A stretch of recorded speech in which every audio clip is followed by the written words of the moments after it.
Hey there, Film Buds. Welcome back to the Film Buds podcast. I'm your host, Paul. And I'm Lauren. And we are joined by friend of the show. We haven't had one in a minute. I know. Madelaine. Woo! Yeah. Yay. Actually, we haven't... Go ahead. It takes everything within me. Anytime I see you wind up to start launching into that intro to not just interject something randomly and fuck it up. It's like the lead up to the swing in golf, you know? Yeah. Like right as they start to go, you just want to say something. Yeah. No, it's like the self-control I had to do. Very intense. Well, I'm glad that you restrained yourself. Yeah. You're welcome. You know, a mulligan could have set us back minutes. So true. Precious time. So, no, yeah, we haven't had a friend on the show since I came up with the questionnaire. Yes. Which is why I ran it, past you when I first came up with it. Yes.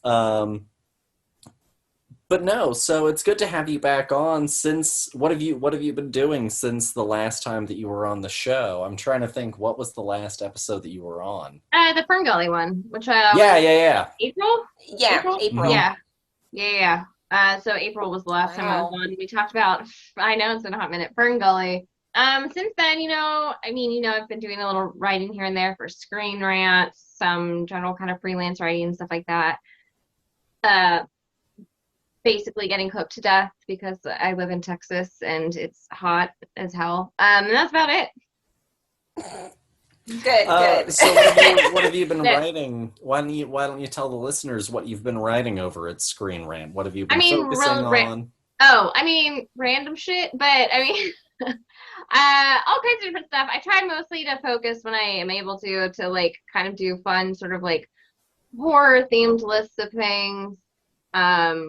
Actually, I did a list that was children's books, like horror-themed children's books that have been adapted into like horror movies.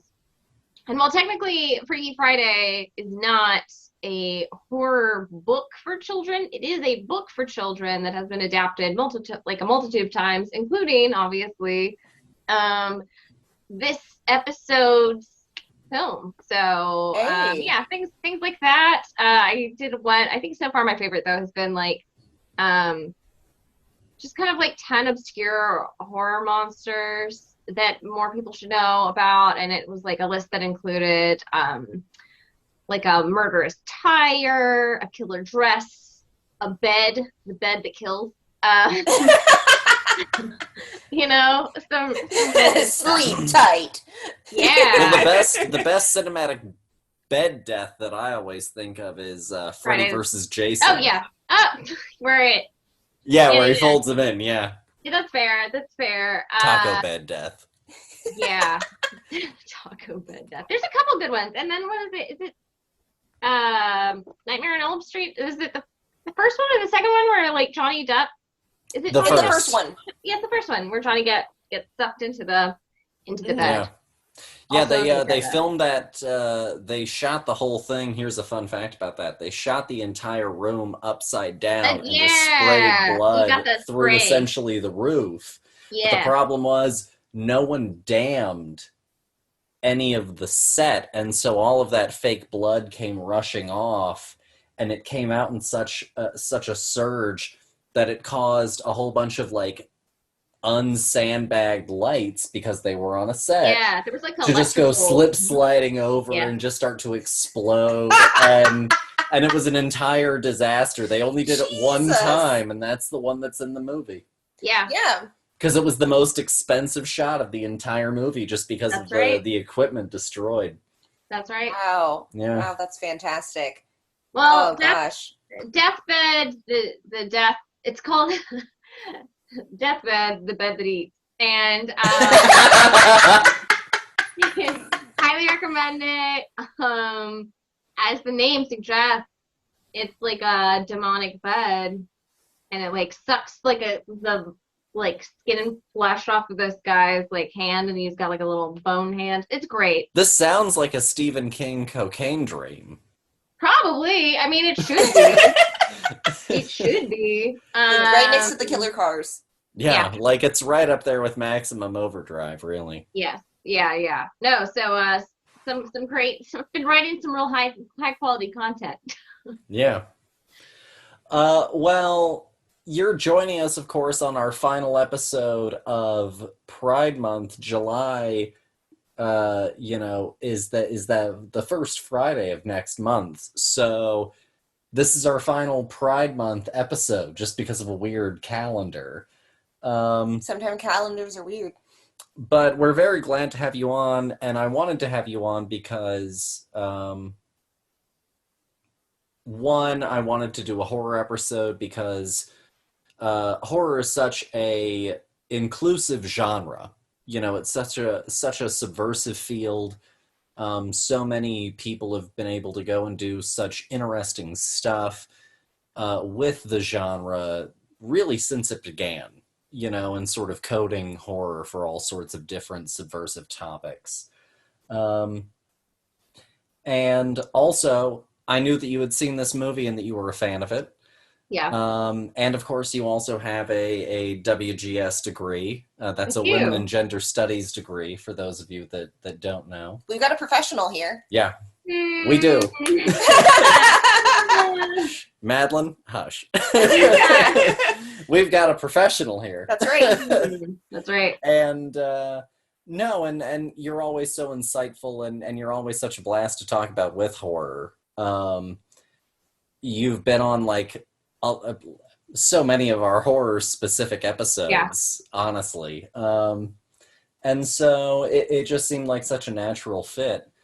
But it is Pride Month. It's our final Pride episode. And again,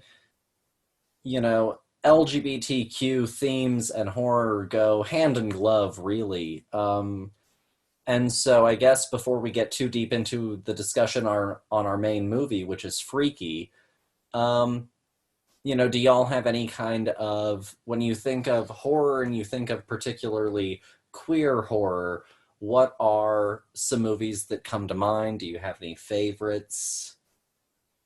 We'll start with Madelaine. I was gonna say Jennifer's Body. I think, which everyone totally, I feel like, hated. They shit on that movie so hard when it came out, but it was great. I loved it. And I think obviously, like, it's very queer. I think that's one of the first horror movies that you and I saw in theaters, because I was kind of a late horror bloomer. Yeah. And so I think that was one of the first ones that you and I saw specifically together. Yeah, and I loved it. And I think it's like I think Jennifer's Body is some great queer horror. Personal opinion. I think if you want to talk to a little bit, like, Rocky Horror is some great queer horror in there as well. Because it's a horror comedy musical. Yeah. Yeah, it's the best of all worlds. And it's very, it really is. very queer. All over the place. So I think, let's see, that one's one I obviously really, really loved. I'm trying to think if there's like another one in particular where I was like, oh, The Perfectionist I enjoyed. I don't know if you saw, I know words. I write good. I write professionally. People pay me money. Sorry. So I think like that I enjoyed. I'm trying to think, like, if there's anything else in particular. Oh, okay, and they're totally campy and really cheesy, and there are aspects of them that I do find problematic. But Fear Street, obviously, which is pretty recent. That's some good queer horror though, and they do it without, killing their gays. So. No, that's fair. For me, the two of the big ones that came out from like the last few months of horror watching, from like our slasher spectacular until now, some of the ones that came to mind for me were Nightmare on Elm Street 2, Freddy's Revenge. Oh, I forgot all about that. It's very, very gay coded. Yeah. And especially when you get into like the leather club scenes and some of that sort of Yeah. stuff, I think that one really sort of gets into it, and like the sort of like bondage death of the gym teacher. Oh yeah, and like the showers, right? Yeah. Who's like the sort of pedophile, Yeah. figure. I think that that's all very, very much in that vein. And then another one that came to mind was Titan. Oh, that's what I was gonna say. Yeah. Yeah. I still haven't seen that, which I need to. It's so up your alley. You're gonna I love know. it. I really know that you are. Like, I really know you're gonna love it. You're never gonna unsee it. Yeah, I'm gonna tell you that. It just drifts through my mind every once in a while. Not in any particular direction. Every once in a while, it's literally just like, and there's a little bit of Titan. That's right. Like, it just sort of, Fair. even if it's just a little sort of snippet of an actor's face in a particular shot, it just every once in a while just kind of it's like an drifts earworm. on through. Remember that scene? Mm-hmm. Yeah. But that one honestly almost kind of starts to touch on some of the similar themes of Freaky. Yeah. Which is this sort of bodily transition. Yeah, and that's like a lot of what I made note of when I was going through and watching it was this sort of like idea of like transformation and specifically sort of like embodiment, and like what that means for each of those characters. Plus, like I think when you're looking to it, like obviously, so like the two main characters they swap, and I think unlike most other Freaky Fridays where it's like the mom and the daughter they switch, It's a big switch. Yeah. I mean, one is like a teenage girl and one is like a middle-aged male serial killer. So very different people. But no, it's also, I think it's just like really interesting because you have these two very different people coming from two very different perspectives, physically having to embody one another and understand what that means. And then also like a lot of the other main characters too are sort of like, I mean, I guess you would say like minority characters. There's literally like, I think in the movie there's like a moment where they're running because they think that Vince Vaughn as Millie is trying to kill them. And fantastic. Yes, and the one kid, he's like, "You're black, I'm gay, we're gonna die." Like we're so dead. And which is, it's like such a trope. As subversive as horror can be, I think that there has been like a trope, especially in like mainstream horror, of again like killing your gays, of the like black character is gonna be like the first one who's gonna die, of things like that. So I did think that in a lot of ways this movie like really took a lot of those tropes and sort of turned them on their head, and even kind of took this idea of like the slasher movie, and it's this killer and he's going after this teenage girl, but they're swapped. So like it's interesting because there's always something I think so very like hypersexualized about the slasher, especially when it comes to its kind of like final girl teenage protagonists, and that's completely like turned on its head here because the killer is in the body of the teenage girl, and even like it's interesting too because I think even moments of like, so this guy, the butcher, Vince Vaughn's character, he's this sort of like intense predator killer, cold-blooded, brutal murderer, incredibly gory. This film, I really feel bad because I made Mom watch it and I forgot how gory it was, and she was very upset. We got to like that wine bottle scene in the opening, and she was like, "Why are you making me watch this movie?" And I was like, "It's still funny, I swear." Really fantastic. Good. I didn't know this. Yeah, she was so upset with me. I was like, "Just hang in there. I promise it's gory, but it's good." Just hang in here. You'll be okay. Hang in there. It'll be okay. But no, it's interesting because then like when the butcher that is in Millie's body, the people that the butcher is going after are all of the people who have preyed on Millie in some way.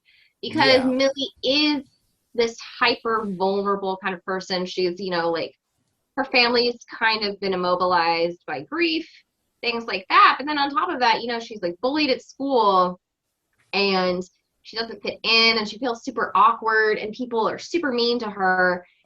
And, you know, this character then in this teenage girl's body goes one by one to these people that prey on her and like brutally murders them, you know, up to and including, you know, she's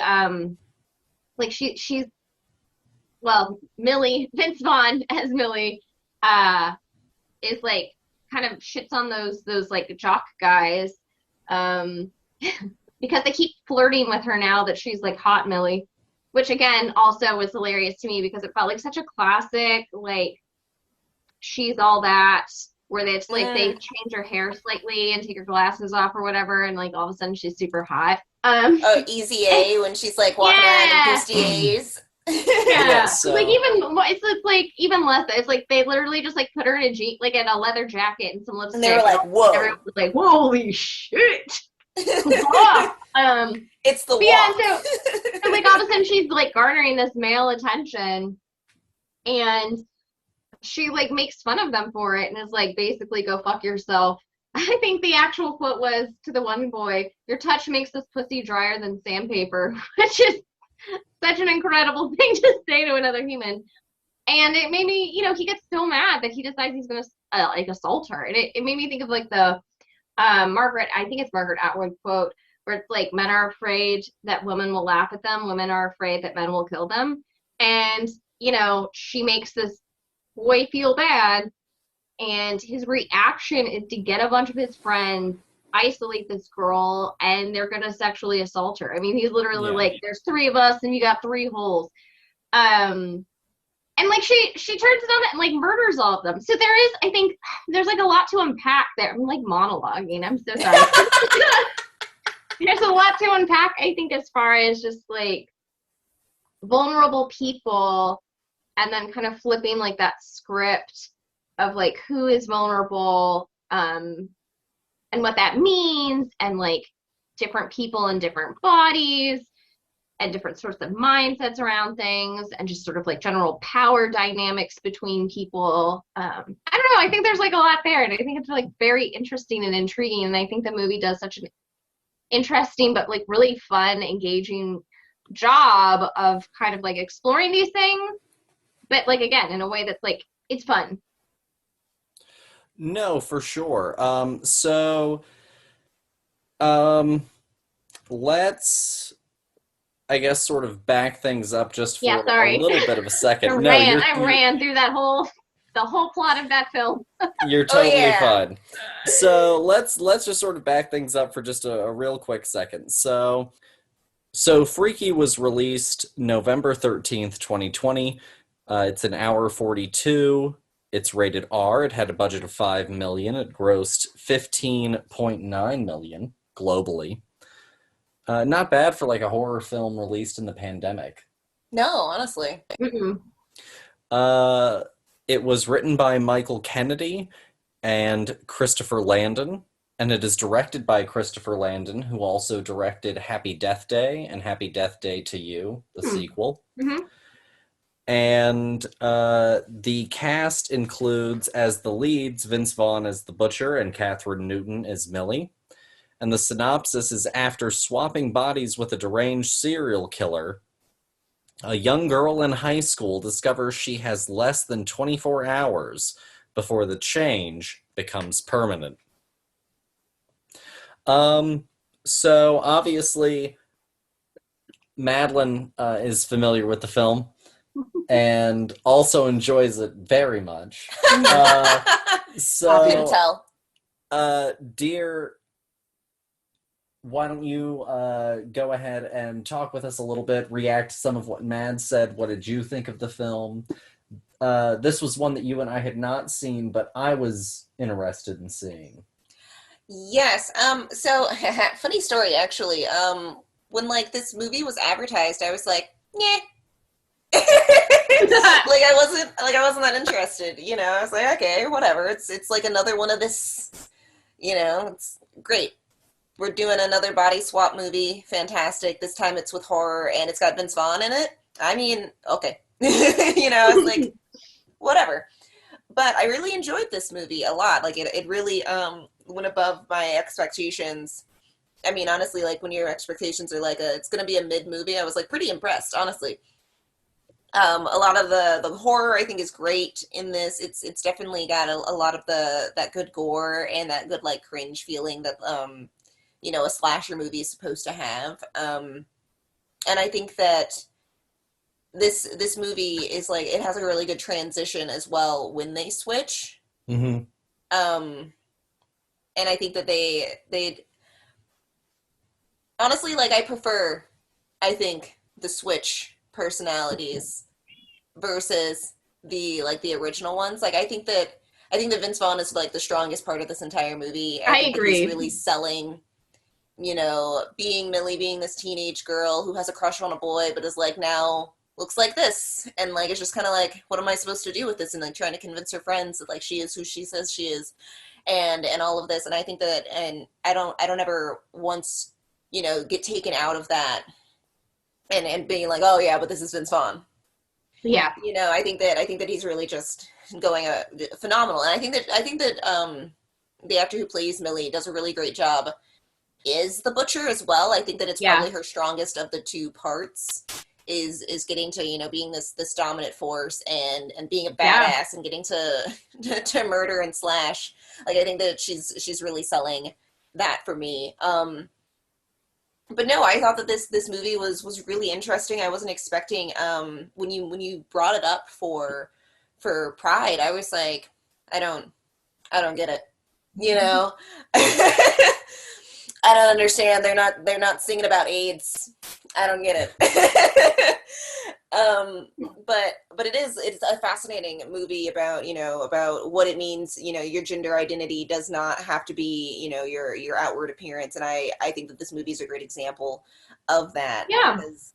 Well, and go ahead. oh because neither of them aren't their authentic selves in either persona. I think that the whichever wherever they're supposed to be, wherever their, I guess, consciousness is in body form at that time, I think that the transitions are completely seamless, where I believe that the butcher is inside of Millie's body just as much as I believe Hmm. that Millie is inside of the butcher's body. Yeah. No, absolutely, and I think that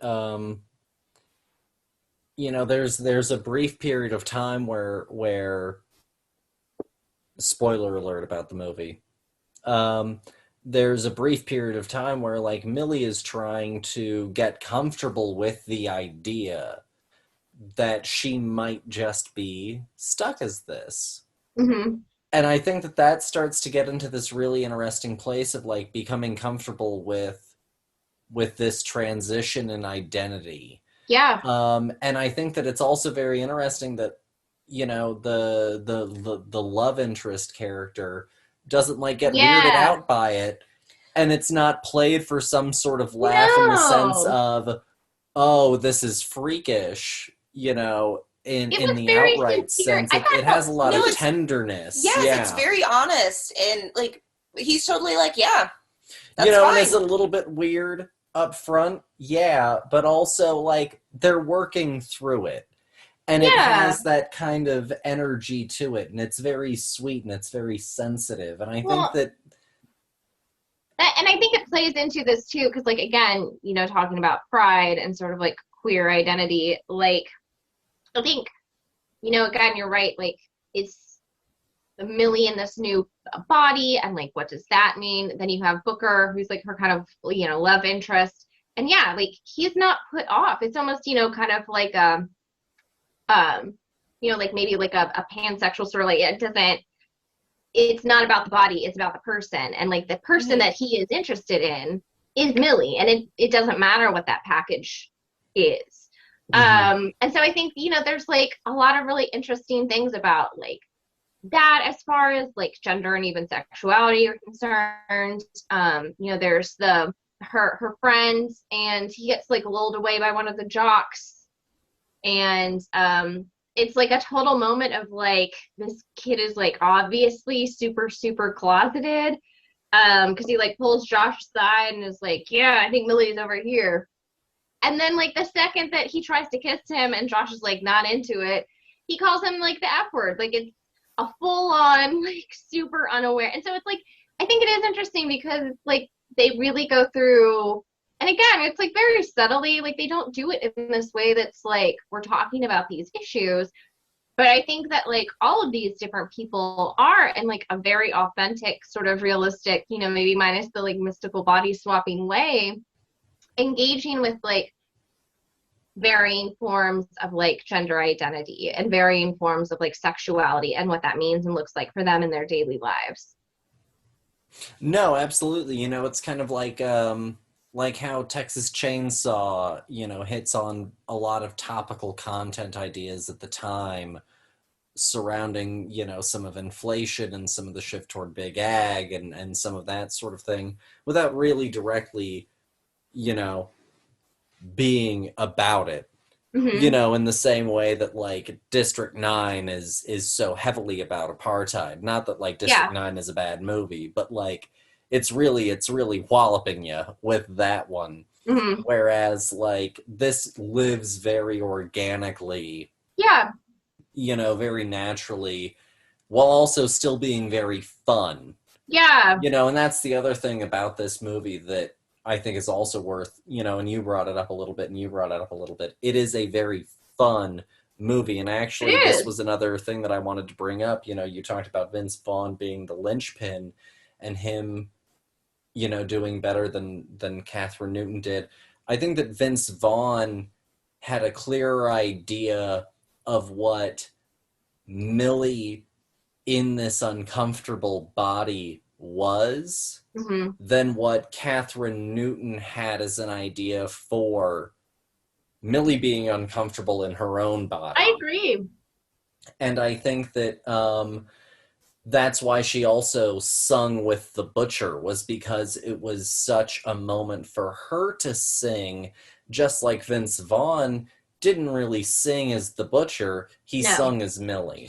I No, agree. And honestly, it was him being like the straight of like any relationship is a hard one for Vince because he's has such a depth of comic, you know, timing, and like he's mhm. been in so many comedies, and that trying to see him in like a dramatic, serious, like this person's gonna murder me kind of role is not correct.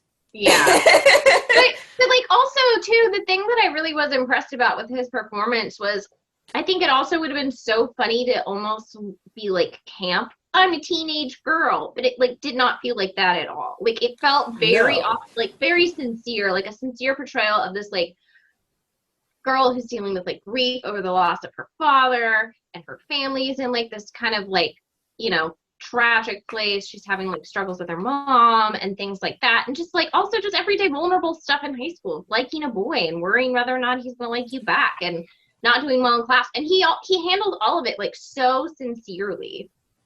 So I think that I gave it a little bit of thought, and I was thinking about body swap performances, um, and out of body performances, and so I was thinking about like in the recent Jumanji movies, Mm-hmm. which play so heavily into that trope, Yes. with Jack Black and with Aquafina, and I was thinking about even like Jamie Lee Curtis, who I think has great comedic chops as an actor, and I was really thinking about some of the body swap performances that are standouts, even like briefly in the Scooby Doo movie.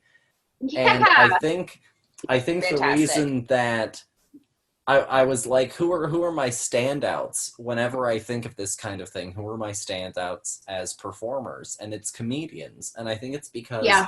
so much of comedy is based in a sort of universal subtext of pain, Yeah. but also in character work. And I Yeah. think that when you look at a body swap performance, you're ultimately trying to look through anything about the physical to what's the universal experience of feeling out of place. And I think that Mhm. that's something that comedians are so able to tap into, and then it's build the character off of that. And I I think agree. that that's why they're always so great at tapping into character work, good character work, and building great body swap performances. Because the Yeah. best body swap performances are honestly from comedians. No, I think that that's completely fair. Oh, go ahead. Go ahead. No, I think that that's completely fair. Because honestly, like also, in comparing a lot of these body swap things, it's usually like an older actor and a younger actor, and most times out of those times, it's the more seasoned actor who is able to dig down to those depths and figure out this character, in a true way as a professional, instead of it just Mhm. being like I've been in a few things, like even I know what teenagers do. yeah, Yeah. exactly, I just have to play awkward, you know but and I think that that's also where, to your point with the fact that like he is a comedian, and comedians in general, is the fact that they also have to push themselves so much further than everyone else does, because they have to stretch to do pretty much any character that's given to them, and find a way to make that character funny, or to build their own characters and to make those characters honest and true, but But still funny. but still funny.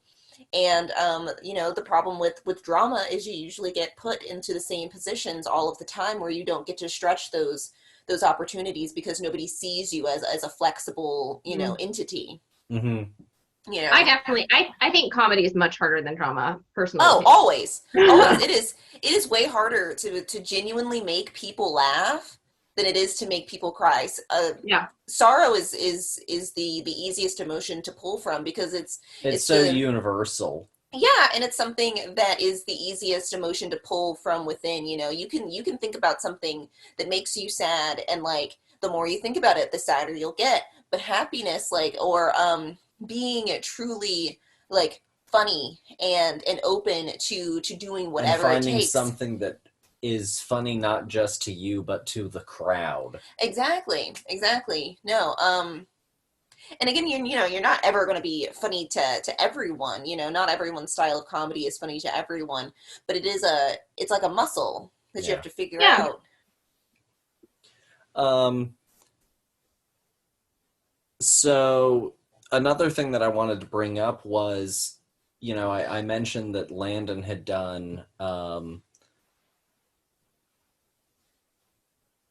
uh, Happy Death Day, which is Hmm. like Groundhog's Day meets a slasher. Yeah. And this is kind of, well, not kind of, It it's is Freaky literally Freaky Friday Friday meets the meets a slasher. Yeah. slasher. Um, is there any other kind of trope before we kind of buckle off, I guess, too much of the serious conversation? Is there any kind of other trope that comes to mind that you think would work really well for some sort of horror slasher thing? That like hasn't been done already. That could be a good comedy horror slasher hybrid. Yeah. Well, I don't know. that's really difficult. That fits into that sort of 80s vein, I guess, of um, Like a rom-com. I want like a really solid rom-com slasher. Is that a okay. thing? Has anyone done that? I don't know, but I like it like a final girl and boy, or Yeah. like a final couple in general. Yeah, It's maybe. like a meet cute over a murder. Yeah. or Something maybe like they're that. both the murderers. Oh, that's an Oh, interesting or that. spin. Mm. See, I was thinking War Games meets Terminator Okay. as like a teen slasher kind of thing. See, my brain really latched onto the 80s, and you were like, comedy, 80s, but a slasher. And I was like, The Goonies? Oh, There, interesting, yeah, the interesting. Goonies slasher. Treasure hunt slasher, interesting. Oh, Ferris yeah, Bueller no. slasher. He just, in the parade scene where he's like dancing in It's the the street. principal. He's Yeah, finally it's the had principal. enough. I mean, to be honest, there were moments in that film where Where I would understand if he became yeah, homicidal. yeah. The principal? Yeah. I mean, Yeah. that's fair, and he's constantly trying to get Ferris, but Yeah. he keeps, like, running off and doing other things. It's a little bit of, like, a pathological obsession there, maybe, you know? Like, it's Yeah. Well, and honestly, if we went with like the War Games Terminator slasher kind of thing, we could even kind of also tap into like a weird science thing where we send, like a hyper sexy robot that also kills as like a part of this sort of slasher thing. like an Austin Powers robot. Yeah, like a fembot kind of thing. Yeah. That's right. Well, that's how she Very lures weird them in. science where she comes out, in the crop top. Yeah. Yeah. And the fog. Yeah. Bring out the smoke machine, guys. Yeah. And I guess out of another last question that I did want to ask real quickly, out of all of the Freaky Friday stories, how does this Freaky Friday story rank for y'all? Like out of all the movies and stuff? Yeah, out of all the body swap freaky, actually, let's keep it specific. Out of all the Freaky Friday movies, yeah, the original, the Lindsay Lohan, Jamie Lee Curtis, and Freaky. How would you rank those three? I think Freaky might honestly be my favorite, although I think second favorite would be the Lindsay Lohan one. And the original coming in hard last. The original's good, but there's something super corny about the Lindsay Lohan one that I enjoy. I think for me, I don't disagree with your ranking. I think for me, it's maybe close to a tie on Freaky and the Lindsay Lohan Freaky Friday, if only just because, for me, I think Jamie Lee Curtis She's fucking selling it! Just so good. Like, Lindsay Lohan is doing fine. She's doing mom Jamie fine. Lee Curtis is doing it, man. Well, that's how I feel about It's fun. And so I think that's, but I don't disagree with your ranking. Well, I think that my ranking doesn't necessarily equal my star score for them. That's fair.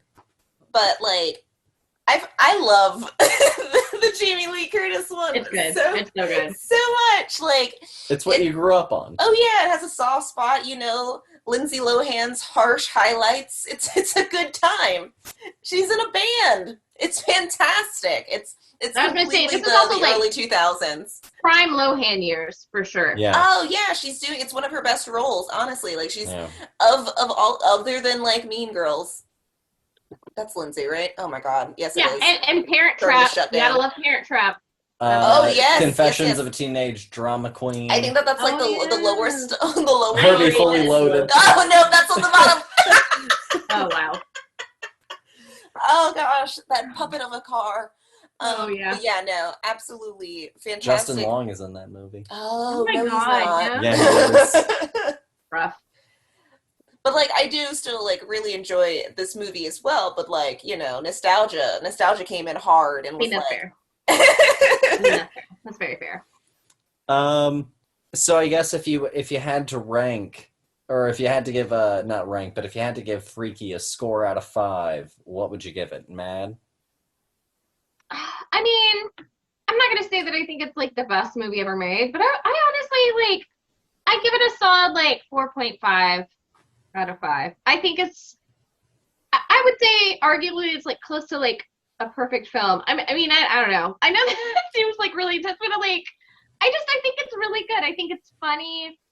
I think it's fun. I think it's I love I think it does such a good job of straddling multiple genres in a way though that doesn't make it ever feel weird. I don't know. I really like it. I know I'm always like, I liked that movie, but I fucking liked it. So there you go. Wonderful. Dear. I think I'm gonna do the same. I think I'm gonna do a 4.5. I agree. I think that this movie isn't perfect, but I think that it's having a lot of fun, and it's exactly like what I needed from this movie. Because it could have gone so much further and been a bigger thing, but I think that it would have lost a lot of its heart. I agree. At that point. Yeah. And it's a fun blast. Like it's a Vince Vaughn role. I haven't seen Vince Vaughn in anything really in a while, and it was refreshing and nice to see him again. Yeah. I was like, oh, good, you still doing it? Thank goodness. I thought he like retired for a second there. He was just like hanging out and being rich. I'll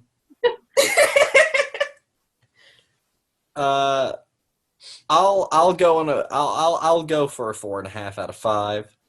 The last thing that I saw Vince Vaughn in was True Detective Season 2, and I really liked him in that. I always think about him wrenching off that guy's grill with a set of pliers. Oof. And that's a scene from Season 2 that's really seared into my brain. And Vince Vaughn doesn't stand out as like a sore thumb in that scene. You know? That's good. And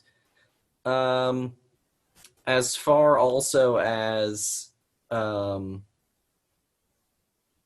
movie overall, you know, I think that it's super fun. I think that it's super engaging. I think that it's very interesting. I think that it finds an interesting place to go with the slasher. You know, it finds another one of those weird little pocket areas, kind of like April Fool's Day or something fair. like that, where it's a slasher, but it still does something interesting with it. Yeah. It's doing all of the tropes, but also doing them with a twist that is unexpected and honestly, you know, at this point, kind of refreshing. Yeah. And I think that it also, it kind of, for me, hit a little bit of the same sweet spot as, like, Mirror, Mirror. I was thinking about that movie when you talked about... Which is another almost kind of, I think, queer-coded horror film as well. I was going to bring that one up, and then I completely forgot about it, because I was excited that you had also said to Taint. We'd been just... All right, you know, get out of my mind. And so I think that it also hit that same sort of sweet spot of really interesting, you know, queer-coded horror teen slasher things. I think that it was really interesting, and I had a good time with it. Yeah, honestly. And it's gnarly. The kills are so good. It's so gory. It's so gross. Yeah, like, it's fantastic. It's really good. It's really good stuff. It's really good makeup work. Big fan. I honestly thought that this movie was going to go, like, more into, like, the comedy side of this, and it was going to be, like, hokey when it came to the gore. They go hard. I was genuinely shocked when the first person died. I was like, we're that serious. Opening series of deaths is oh my god, horrific. It almost feels like they're trying to make you laugh in discomfort. I know. Like, it really almost feels like they're trying to get you to... and I also wonder, too, if there were, like, people going to be coming into this thinking it's a Vince Vaughn movie, and, like, really rock their shit. Watch a murder. Yeah. Brutal murder. Well, I guess with all that out of the way, we should move into the end of the show. So, first off, I guess what we're watching, I'll go ahead and start. I last night went and saw, with friend of the show Nick Delgadillo, Marcel the Shell with Shoes On. Aww. Sorry. And so I got to go to a really kick-ass theater called the Independent Picture House here in Charlotte. It is a non-profit movie theater that does independent and art house and international cinema. And they opened up this week, and I got to go and see Marcel the Shell there. It was a great time. I will write up my full review, which will be available the week that the movie comes out. I haven't figured out the specific release date yet. I'm still writing my review. But that's the week of July 15th. So be on the lookout for my review of Marcel the Shell with Shoes On. Okay. Really... I want to know real quick, though, like, they can't see it. Thumbs up, thumbs down. How we feeling about it? Okay, good. All right, cool. I wanted to know. Excellent. Plot twist. They were thumbs down. That's and right. that was the reaction. Excellent. Good. Yes. Let it burn. That's what I wanted. It's terrible. Yes. But Matt, what have you been watching lately? Okay, so actually recently I watched I don't know if you've seen Vampire from 1932. Mm-hmm. And again, I guess kind of speaking about queer horror.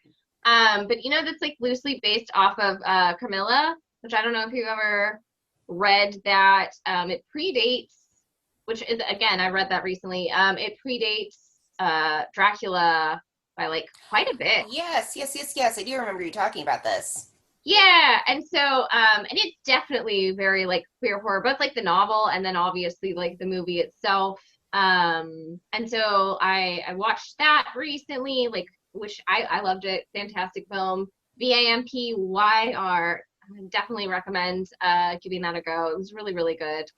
So I watched that recently and really enjoyed it. Other things I guess I've been watching recently. Miss Marvel, which I think is fucking adorable. I think it's really cute.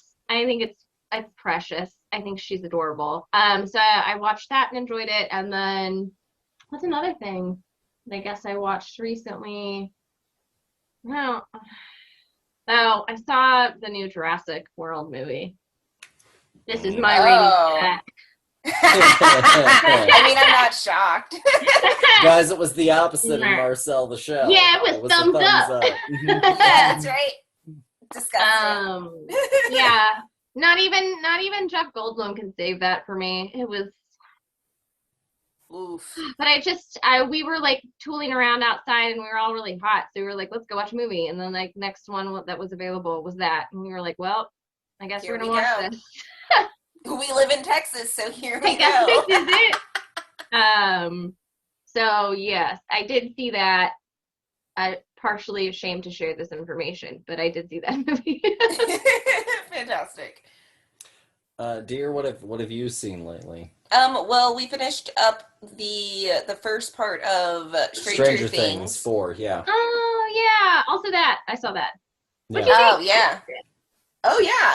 I've we've really been liked enjoying season it, 4 a honestly. lot, yeah. I've got a lot of theories. I'll be curious to see what happens with the last 2 episodes. Yeah. I honestly think that season 4 for me is the strongest since season 1. Yeah. No, honestly, I thought I'm in the same place. I thought that season 3 was as much as I loved the new characters that we got, I thought that the storyline itself didn't hit as hard as this one has. Ruined Hopper. Oh my gosh. Waste of a character. And I think that they've really found some interesting things to do, and I also like the fact that they've started like tying things back to the original storyline, which is like who is 11 and like how did this all start, basically. Yeah. Really answering, I guess, the questions, and I'm sure that you could ask the question, they have to spin their wheels, and I guess you could honestly come back and say, did they know that this was where they wanted to go initially? And I think that maybe not. I don't think so, but I think that they figured.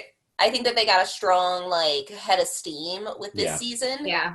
I think that season 3 was like a meandering mind season, and then they were like, "Oh, this is where we're gonna go." 2 and 3 both had a lot of like meanders. Some worked, some didn't, and it feels like now by season 4 we've kind of honed in on something more specific.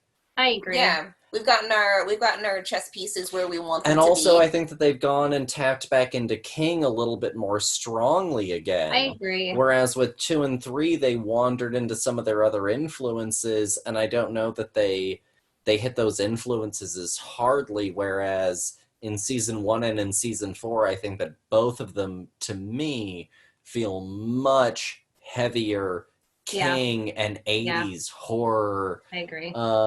Whereas like some of 4 and some of 3 and some of 2 feel like Cameron and Spielberg and a little bit more blockbustery, which is fine. But I think that it doesn't hit as hard as that King season, which is season 1, and I think a little bit more of this new season 4. I agree. Well, I think that King is just like a very, he's very good at writing like intimate stories about, humans, like real people who are having like tough experiences, and like the world also is having like, chaos thrown at them in every way, shape, and form, and like, dramatic and out of this world effects are happening, but like I think that it's still very grounded and honest, whereas I think that, you know, when you go into the big blockbuster things, now you have to make it, you know, you have to tone all of that stuff kind of down to leave room for the spectacle of it. Yeah.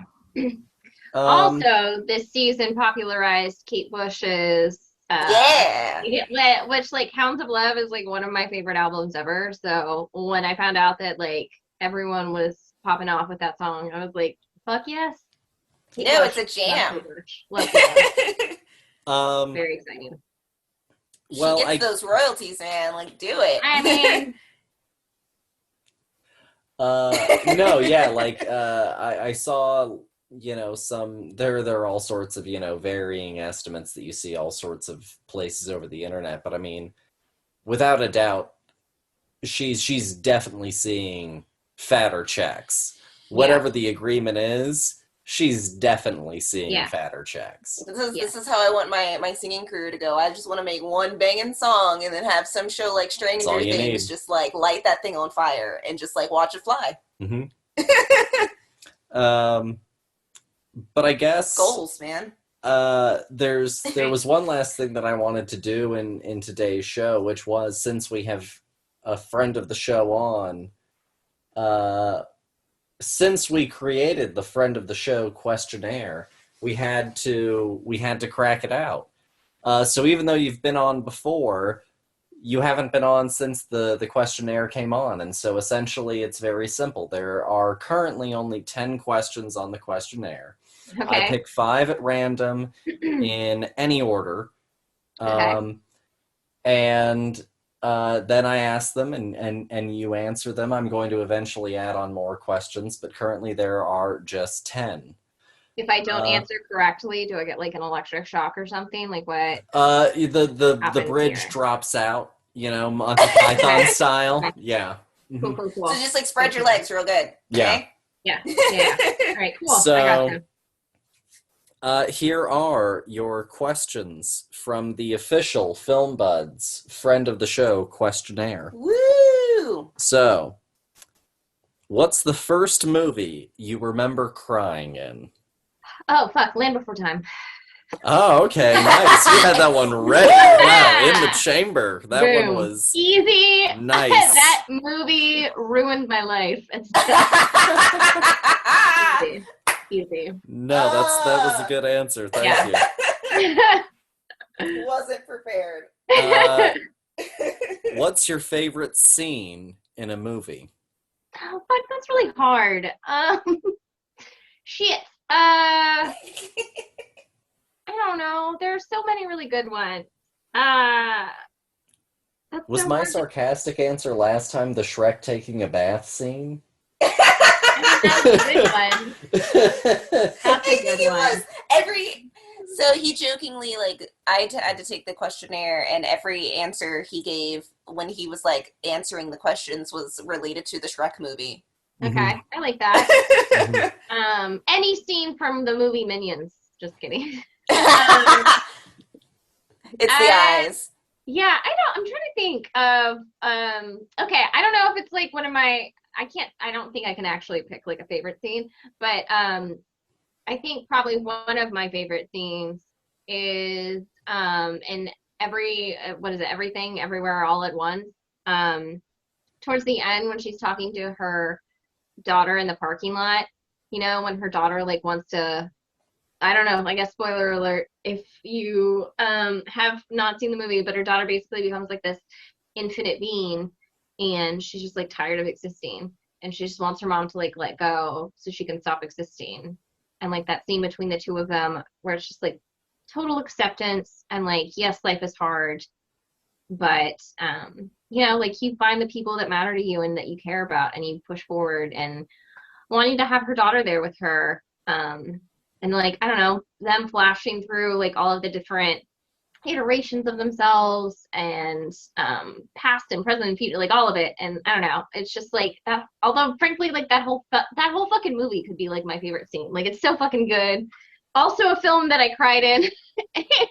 There you go. Taking all of the check ties into the first question. That movie made me bawl my eyes out. and also laugh so hard because it's like such a film of like deep sorrow and intense joy, which is like life. So there you go. No, honestly, Yeah. I was gonna totally ruin that by being like, your favorite scene is that when they're just rocks, right? I mean, yes, I did really like I loved the rock scene, and also I really liked the world where you had like a hot dog fingers, and then there was like actual ketchup and mustard happening. Absolutely incredible. Fucking loved it. I loved that they would like pick things up with their feet. Yeah, I mean, you would. It was great. I mean, I loved yeah. it. Next, if you could have any job in film, television, or streaming production, what job would you want? If I could have any job, I mean, I think of myself as like a writer, and I think I would like to do like script writing, like film writing, that kind of thing. Is something I've always been interested in that I think I would enjoy doing. If not, I think if there was like something else that was like not writing related, because maybe that's a little bit of like a gimme since I write. I don't know. I think directing film would be like really cool. I mean, I'm sure everyone's like, I want to direct a movie. I can do that. But I really do think it'd be fun to like, I don't know, kind of be the person who like, or really gets to like take all these sort of disparate pieces and mold them together into something that's like a cohesive vision. I think that would be hard, but I think I'd enjoy the challenge. What job wouldn't you want? Like a grip. Or like a boom operator? Or yeah. Whatever. Yeah. Something that involves the like upper body strength would be. Well, honestly, they're just holding it there. Yeah, like anything that involves holding things like that, I would probably really hate. I don't know, maybe craft services only because I've worked like doing Catering and that sort of yeah, thing. and so I don't know if I want to do that again. That's fair. Last question. If you were hosting this show for one episode, what movie or movies would you talk about? Shit, that you guys haven't talked about? Yeah. I mean, I guess. So many. Okay. Let me think. What's something that you guys haven't talked about? Quick, read off a list of every film you've ever discussed or mentioned on this show. We'd be here for like another 2 hours. Oh fuck, have you guys ever talked about Hocus Pocus? Not a clue. Honestly, I don't think so. I would talk about that corny shit. It was a seminal childhood experience for me. And Heck yeah. Absolutely. I would talk about Hocus Pocus. Okay. No, that's a good call. I guess honestly that was pretty much all that I had in plan for the show. So I guess honestly, without much further ado, Mad, I'll give you a little platform. Promote yourself. Tell the people where they should go, find you, read your work, etc. I mean, yeah. So again, Screen Rant. You can find me on there. I occasionally pen some stuff for them. I have like you can go to MadelaineDavis.com and you can read some of my incredible business writing. But also, again, you can like catch all my podcast appearances, I guess, on here. All my podcast appearances on this one show. We're the only show that matters. That's right. So you can, see all that and some like other stuff. Some of my like creative writing and stuff is all linked on through there. So yeah, I don't know. That those places and in person, but maybe actually, unless I know you, don't come find me. That would be, I'm not into that. So thank you. Perfect. Noted. Yeah. No editing involved at all. We're good here. Don't stalk Madelaine. Cool. Please. We have it on record that she officially said, not into it. Don't. So if you wouldn't mind, maybe not. Please and thank you. Dear, do you have any final thoughts for the listeners? No, I guess this is our last day of Pride. So this has been a fun month, getting to get a watch a as usual. You always do such a good job of finding movies that are, really encompassing of a theme, and I think that we really did that with this month as well. Um even finding, this fun little pocket genre movie with Freaky. I think that, everything is so interconnected, and all of our stories are, they touch everybody's. So this movie had so many layers, just like so many of the other movies that we watch. They're not just about their queer identities, they're also, about love and family and friendship and, discovery. And it's so wonderful to get to go into a world that we don't get to visit that often in this medium, and really focus on it and really let it shine. And I'm excited about next month as well. Always excited for our fancy themes. Yeah.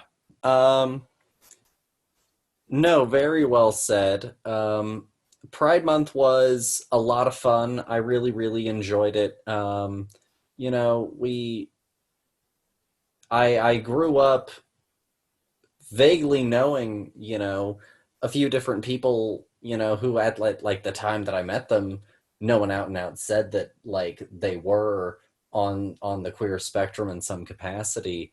Um, but like we also got to go to like a very special school. We went to a high school, Of an the arts performing magnet arts. school.